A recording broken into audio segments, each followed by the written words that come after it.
analyzing, thinking about social justice in our world today. So listen intently and listen with purpose. Let's give it up for the Revolutionary Party.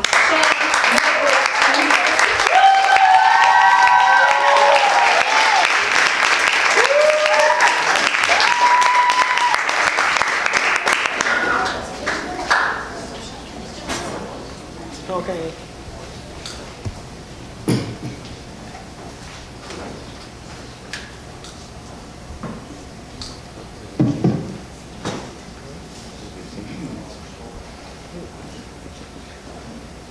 Good evening.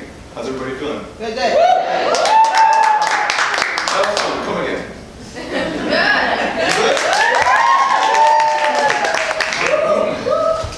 So it is with great honor that I address you today at this, a gathering for the allowance of the expression of ideals of the minds generally silenced. I too hope to be able to break my silence on a few things today. But first and foremost, let me introduce myself. I am the 1%. I am the puppet master behind all things that occur in your life.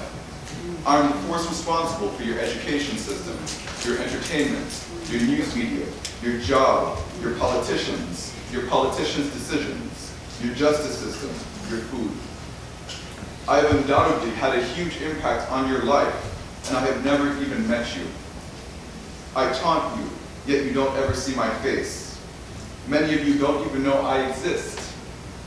I sit in my 20-bedroom vacation mansion in the Hamptons, listening to Duke Ellington and drinking the finest wine available on the East Coast, while you sit at your dining table of your 500-square-foot apartment in the projects, with your hand held to your forehead, struggling to figure out how you're going to pay your bills on time. Maybe you could have had more peace of mind if that politician who you voted for, with the promise of lowering taxes, would have fulfilled his promises. He had aspirations to fulfill these promises, but his plans would have put a dent in the earnings of my colleagues and I, so I couldn't let that happen. Plus, he was black and not a part of the bloodline, so we weren't going to allow his progression in any event. Gotta keep that oppression strong. But since I'm everywhere and have the wealth and power to squash your attempts to take control of your lives, how can you get power back in your hands? Tell everyone you know about this. Tell them how I throw money around and prevent legislation that would actually benefit you. How I don't give a damn whether you get poisoned by eating an apple or frying a piece of chicken or making carrot juice with supplies from your local supermarket. Or how the cows that make your hamburgers are treated, as long as at the end of the day, I get paid. Tell them how I throw money at news agencies to prevent them from telling you the whole story because it could potentially harm my image. Tell them I'm the one who keeps putting biased textbooks into your children's schools and make sure getting to prison is much easier than getting to college once they become of age. Tell them and become aware of the ills I am doing to your society. Because if you continue to act like I'm just coexisting with you and not using you as my medium to stay wealthy, then your denial will allow me to continue to do what I want to do. Money talks, and the people on the receiving end are the ones listening to what it has to say. And coincidentally, are more times than not, the ones put in charge of making decisions affecting you. Did you know that my buddies at the Pharmaceutical Research and Manufacturers of America spent a little over $16 billion in government lobbying? And you wonder why America has the largest medical industrial complex in the single body capable of ascension to the highest of heights. To be able to truly combat the hands of the elite in everyone's lives, you must first understand how we are able to do it. This is why political and legal literacy is such an important thing to possess. Without more representatives willing to combat corruption, more people of integrity whose loyalty lies more in the service of their people rather than the revenue generated by their money or favors, the middle-class American will continue to be abused. Well, it was a pleasure seeing all of you today, and I hope you enjoy your day. I'll be seeing you indirectly or directly before the end of the day, probably several times. So I look forward to that. I am Michael Williams. I am Shaun Montero. And I am Mia Fox. And we are the Revolutionary Party.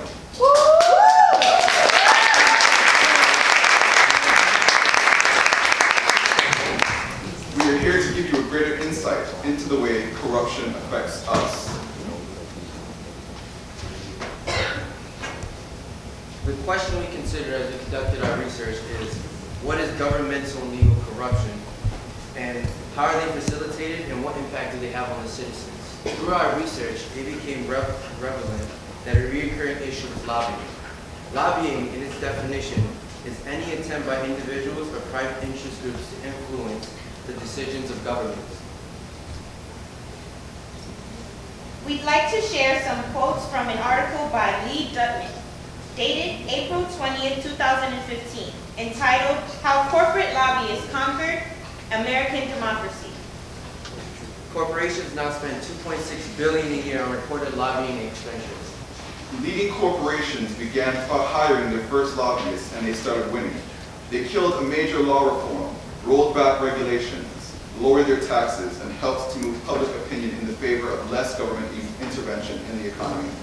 When I surveyed corporate lobbyists on the reasons why their companies maintain a Washington office, none of the top concerns was the need to improve ability to compete by seeking favorable changes in government policy. Rather than trying to keep governments out of its businesses, companies are now increasingly bringing governments in as a partner looking to see what the country can do for them. So these statements clearly illustrate the way in which corporations control our government. Some of the groups spending the most money on lobbying are the National Rifle Association, the NRA, and various pharmaceutical companies. So then it is clear then how gun control has been so heavily fought against despite the necessity for it, and how prescription drugs with horrendous side effects are still put onto the market.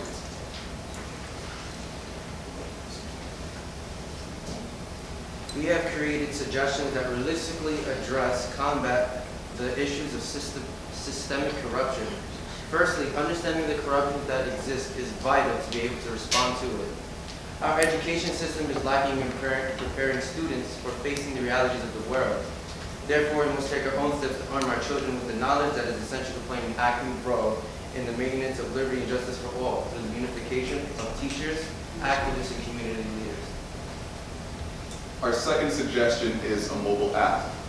Mobile apps are at the center of our lives in the 21st century. Therefore, they are a powerful tool for educating. We propose that a mobile app be made to make political and legal documents and proceedings easily accessible and comprehensible to the masses. This is a way to make government transactions more transparent and improve accountability. So to conclude our presentation, I'd like to leave you with a poem entitled Rules and Regulations by Mia Fox-Pitts.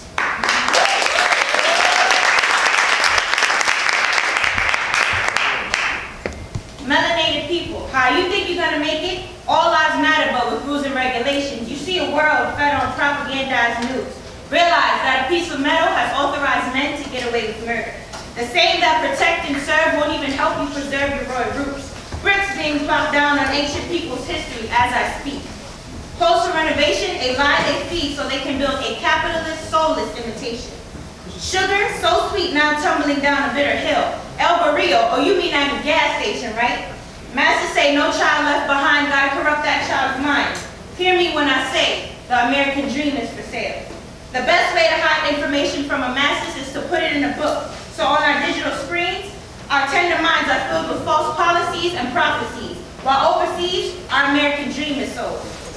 Our working class jobs, they stole, with the sign, going out of business. All cultures must be appropriated. Education, religion, ideology, economy, prices may vary.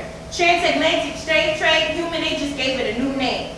Once we thought was a harmonious dream is now turning into a nightmare. Gotta wake up. Hear me when I say the American dream is